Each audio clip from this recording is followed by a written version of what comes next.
এইবাৰ কৃষকৰ নামত অহা সামগ্ৰীটো চকু বিজেপি নেতাৰ পোহৰলৈ বিধায়ক বিশ্বজিৎ ফুকনৰ সৰুপথাৰ সমষ্টিত কৃষি সামগ্ৰীৰ বিতৰণৰ নামত হোৱা কেলেংকাৰীৰ প্ৰসংগ কিয় বিশ্বজিৎ ফুকনৰ বিৰুদ্ধে কৃষক ৰাইজৰ এই গৰ্জন কৃষি বিভাগে কৃষকক দিয়া সামগ্ৰী বিক্ৰী কৰি মুনাফা লুটাৰ বিস্ফোৰক অভিযোগ বিজেপি নেতা মনোজ দলেৰ বিৰুদ্ধে অভিযোগ অনুসৰি কৃষি বিভাগে সৰুপথাৰ সমষ্টিত টেঙানী গাঁও পঞ্চায়তৰ ২ নং ৱাৰ্ডলৈ কৃষকৰ সহায় হোৱাকৈ তথা কৃষকৰ সুবিধাৰ্থে কৃষি কাৰ্যৰ বহুকেইবিধ সামগ্ৰী প্ৰদান কৰিছিল পথাৰ পৰিচালনা সমিতি য'ত আছিল পানী পাম্প সোলাৰ সৰিয়হ পিছা মেচিন কিন্তু এই সামগ্ৰীসমূহত চকু পৰিল একাংশ টকাৰ খকুৱা বিজেপি নেতা মনোজ দলেৰ বিৰুদ্ধে এই সমূহ সামগ্ৰী বিক্ৰী কৰাৰ বিস্ফোৰক অভিযোগ জিপাল কৃষক শ্ৰমিক সংঘৰ নেতাৰ 25 তাৰিখে যোৱা 25 তাৰিখে আমাৰ টেঙানী গাঁও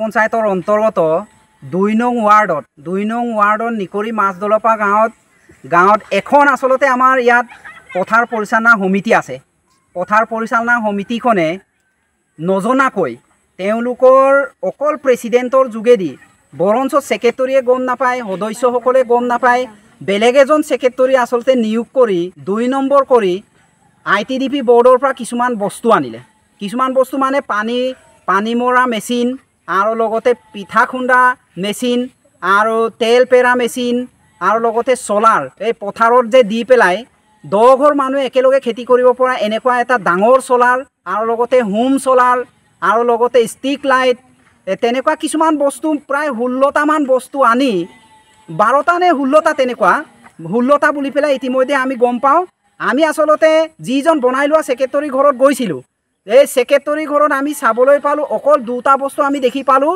বাকীখিনি ইহঁতে ইতিমধ্যে বিক্ৰী কৰি মেলি পইচা লৈ শেষ আৰু সেক্ৰেটাৰীয়ে কোৱা মতে বনাই লোৱা সেক্ৰেটাৰীজনে কোৱা মতে কৈছে যে তেওঁ একো নাজানে তেওঁৰ ঘৰত 2টা মেচিন আছে পানী মৰা মেচিন আৰু বেলেগ একো নাই আৰু আমাৰ এই গাঁৱৰে নীলকান্ত মৰাং বুলি এজন মানুহক 9000 টকাত বিকিছে বিকা মানুহজনে কিন্তু বিজেপিৰ একেবাৰে লগত লাগি থকা বিশ্বজিৎ ফুকনৰ লগত লাগি থকা এজন ব্যক্তি মই নাম ক'ব খোজা নাই আসলতে এই মানুহজনক সকলোৱে চিনি পায় এই মানুহজন আমাৰ নিকৰি মাজলপা গাঁৱতে আছে তাৰ লগতে আৰু কেইবাজনো বিজেপি বুলি আমি আৰু ৰাইজে যিহেতু চিনি পায় কেইবাজনো লগত আছে সেইবিলাক আসলতে বিজেপিৰ নামত কলংক সেইকাৰণে বিশ্বজিৎ ফুকন ডাঙৰীয়াক হকিয়াই দিব খুজিছোঁ আৰু বিশ্বজিৎ ফুকন ডাঙৰীয়া আপোনাৰ কিন্তু এইবাৰী গতি ভাল নহয় আমাৰ ৰাইজে আপোনাক ক্ষমা নকৰে যিহেতু আপুনি লগত নিজে থাকি পেলাই এই বস্তুখিনি বিতৰণ কৰা বুলি আমি গম পাওঁ যোনদিনাখন বিতৰণ কৰিছিলে ITDP বোৰ্ডত যেতিয়া বিতৰণ কৰিছিলে আপুনি লগত নিজে থকা বুলি আমি জানো আপুনি নিজে লগত আছিলে যিহেতু সেক্ৰেটাৰীৰ মুখৰ পৰা আমি গম পাইছোঁ যে বিশ্বজিৎ ফুকন নিজে আহি পেলাই আমাক বিতৰণ কৰিছে কিন্তু বিশ্বজিৎ ফুকন ডাঙৰীয়া আপুনি কি কাৰণে কি সূত্ৰে সেক্ৰেটাৰীয়ে আসল সেক্ৰেটাৰীজন নজনাকৈ আপুনি সেইবিলাক বস্তু মানে বিতৰণ কৰি বিকিবৰ কাৰণে আপুনি যে দিছে আৰু লগতে তাতে আমাৰ চেয়াৰমেন বিশ্বপেগু চেয়াৰমেন ITDP বোৰ্ডৰ চেয়াৰমেন বিশ্বপেগু তেওঁ কৈছে বোলে বিকি খায় কি কৰে যি কৰে এইটো মোৰ ইচ্ছা কিন্তু যিটো ডাঙৰ সোলাৰ এই সোলাৰটো 10জনে ব্যৱহাৰ কৰিব পৰা সোলাৰটো কি কৰিলে এতিয়া এই যিজন প্ৰেচিডেণ্ট বুলি কয় সভাপতি বুলি যাক কোৱা হৈছে এই সভাপতিজনে আসলতে বিজেপিৰ একদম পালি নেতা অনবৰতে বিশ্বজিৎ ফুকনৰ লগত থাকে সেইজন এই মানুহজনে কৈছে যে য'ত কেছ দিয়ে দিয়ক যি কৰে কৰক মই কিন্তু এই সোলাৰটো কাকো দিয়াত নাই মই এইটো সোলাৰ ব্যৱহাৰ কৰিম মই বিশ্বপেগুৰ পৰা বোলে খুজি আনিছোঁ মোক দিছে বিশ্বপেগুৱে তেনেকৈ তেওঁ কৈ আছে সেইটো কাৰণে আমি জিপাল কৃষক শ্ৰমিক সংঘৰ পৰা দাবী জনাব খুজিছোঁ সেই বস্তুখিনি অতি সোনকালে ৰাইজৰ হাতত গতাই দিয়ক যদি গতাই নিদিয়ে তেতিয়া কিন্তু বিষম হ'ব কথা আমি কাঢ়ি আনিবলৈ বাধ্য হ'ম কাৰণ আমি জিপাল কৃষক শ্ৰমিক সংঘই কেতিয়াও এৰি নিদিওঁ মই সংগঠনৰ মানে সদস্য আছোঁ যদিও মানে সিহঁতে যেতিয়া বস্তু আনিছিলে বস্তু আনোতেতো মই ঘৰত নাই মই আছিলোঁ একদম উত্তৰপাৰাত তেতিয়া মোক ফোন কৰি আছে যে এনেকৈ তেনেকৈ বস্তু আহিছে বস্তুবিলাক এতিয়া ডিষ্ট্ৰিবিউট কৰিব লাগিছিলে কিন্তু ডিষ্ট্ৰিবিউট কৰিব নোৱাৰাকৈ ডিষ্ট্ৰিবিউট নকৰাকৈ এতিয়া তাৰমানে বস্তু এটা বিকিছে বুলি মানে মই তাতে গম পাইছোঁ এতিয়া মই ক'লোঁ ঠিক আছে মই গৈ আছোঁ মই যোৱাৰ পিছত আমি আলোচনা কৰিম তাৰপিছত আলোচনাত মানে আমি কালি ৰাতিপুৱা শুই উঠি আমি টিলিঙা তালৈ গৈছোঁ। টিলিঙা নাই, মানে জয়ন্তৰ ঘৰত আছে। তাৰপিছত তাৰ পৰা ঘূৰি আহি ইয়াত লগ কৰিছোঁ টিলিঙাত। লগ কৰি মেলি তাৰপিছত সুধিলোঁ কি কথাটোতো এনেকৈ তেনেকৈ এফএমচিৰ বস্তু যিবিলাক আহিছিলে আমাৰ অফিচৰ পৰা কিমান বস্তু আহিছে, অফিচৰ পৰা কিমান বস্তু আহিছে এই তথ্যটো আমাক লাগে। তেতিয়া সি ক'লে আমি হোৱাটছআপত পঠাই দিম বুলি ক'লে, কিন্তু এতিয়ালৈকে হোৱাটছআপত পঠিয়াই দিয়া নাই নেকি, ৰমেশক সুধিব লাগিব। আপুনি এইটো কথা জানে নাই, আপোনালোকৰ নিকৰি এফএমচিৰ যিজন সভাপতি মনোজ দলে ডাঙৰীয়াই যে এটা মটৰ বিকিলে 9,000 টকাত, এই বিষয়টো আপুনি জানে নাই? এই বিষয়টো মানে মই উত্তৰপাৰাৰ পৰা আহি পাই মই গম পাইছোঁ এনেকৈ বিকিলে বুলি। শুনিছে আপুনি? শুনিছোঁ। তাৰপিছত কাৰ হাতত কেনেকৈ বিকিলে, পিছত মানে আমি ইয়াৰ পৰা ডাইৰেক্ট মনোজ দলেৰ ঘৰলৈ গৈছোঁ, টিলিঙা তাৰ পৰা ঘূৰি আহি। এতিয়া মনোজ দলেৰ ঘৰলৈ গ'লোঁ, তাক ক'লোঁ যে আমি 10টা বজাত আমাৰ এফএমচিৰ মিটিং এখন দিছোঁ আমাৰ স্কুল ফিল্ডত, আপুনি যেনে তেনে আহিব লাগিব। তেতিয়া ক'লে কি মই মানে কোনোমতেই মই মিটিঙত এটেণ্ড নহ'ম বুলি ক'লে। ঠিক আছে, আপুনি যদি আমাৰ মিটিংখনত যদি এটেণ্ড নহয় তেতিয়া কিন্তু আমি নিউজ মাতি পেলাই তাৰমানে আমি বজাই দিম। তেতিয়া কৈছে নিউজ বজাওঁ, যি বজাই থাক, যদি নিউজ বজাব লগা হয় তেতিয়া কিন্তু হুইং পথাৰত যিমানবিলাক মাল আছে এইবিলাকো আনিব লাগিব কৈছে। তেতিয়া আমি কৈছোঁ কি আমি এইবিলাক আনিবলৈ আমাৰ দায়িত্ব নাই, কিয় অফিচৰ পৰা যেনেকৈ বস্তু আনিছিলে এইবিলাক বস্তু যদি আমাক দেখুৱাই দিব নোৱাৰোঁ কিন্তু আমি নিউজ মাতিম। আমি কালিয়ে নিউজ মতাৰ কথা আছিলে। তাৰপিছত আমি তাৰমানে কিবালৈ ফোন কৰিলোঁ, এইটো কি পেগু আছিলে, বিশ্ব পেগুলৈ ফোন কৰি সুধিলোঁ। তেতিয়া ক'লে যে ইমান ওপৰলৈ যাব নালাগে। বিশ্ব পেগু কোন হয়? চেয়াৰমেন, ব্লকৰ chairman I T D P. তেতিয়া সি ক'লে যে ইমান ওপৰলৈ যাব নালাগে বাৰু, মই মনোজ দলে ফোন কৰি পেলাই কথাটো জনাম। আচ্ছা, মনোজ দলে ডাঙৰীয়া তেখেত বিজেপি কিবা এটা হয় বুলি আমি শুনিছিলোঁ, কি হয় তেখেত? বিজেপিৰ সিটো আগততো বিজেপিৰ কিবা ছেক্ৰেটাৰী আছিলে চাগে ন, ভোট প্ৰেচিডেণ্ট আছিলে। ভোট প্ৰেচিডেণ্টৰ পৰাতো এতিয়া সম্পূৰ্ণভাৱে তাক মানে বহিষ্কাৰ কৰা হৈছে বুলি গম পাওঁ, কিন্তু কিমান দূৰ সঁচা কিমান দূৰ মিছা মই ইমান গম নাপাওঁ। আচ্ছা, আপুনি এটা কিবা মটৰ এটা ল'লে বুলি শুনিছিলোঁ, আপুনি ল'লে নেকি? মটৰটো মই নল'লোঁ।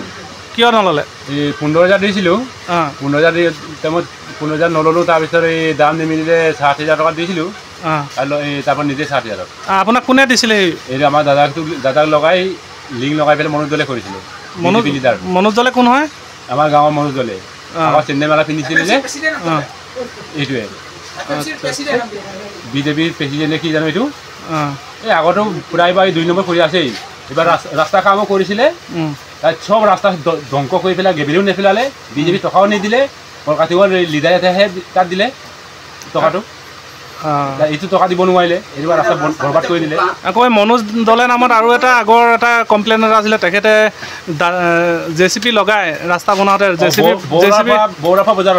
JCB পইচাও তেখেতে আদায় দিয়া নাই বুলি আমি শুনিবলৈ পাইছিলোঁ, হয়নে নহয় কথাটো? এইটো হয়, পইচা দিয়া নাই বাৰু, এইটো হয় দাদুৰ পইচা। এইটো হয়। গোলাঘাটত 3টামান বস্তু থাকিলে, এইটো ষ্ট্ৰিট লাইট, চলাৰটো। ইয়ালৈ আপোনালোকৰ গাঁৱলৈ কি বস্তু আনিছিলে? আমাৰ গাঁৱলৈ যেনিবা মটৰ 3টা আৰু চলাৰটো। মটৰ 3টা আৰু চলাৰটো।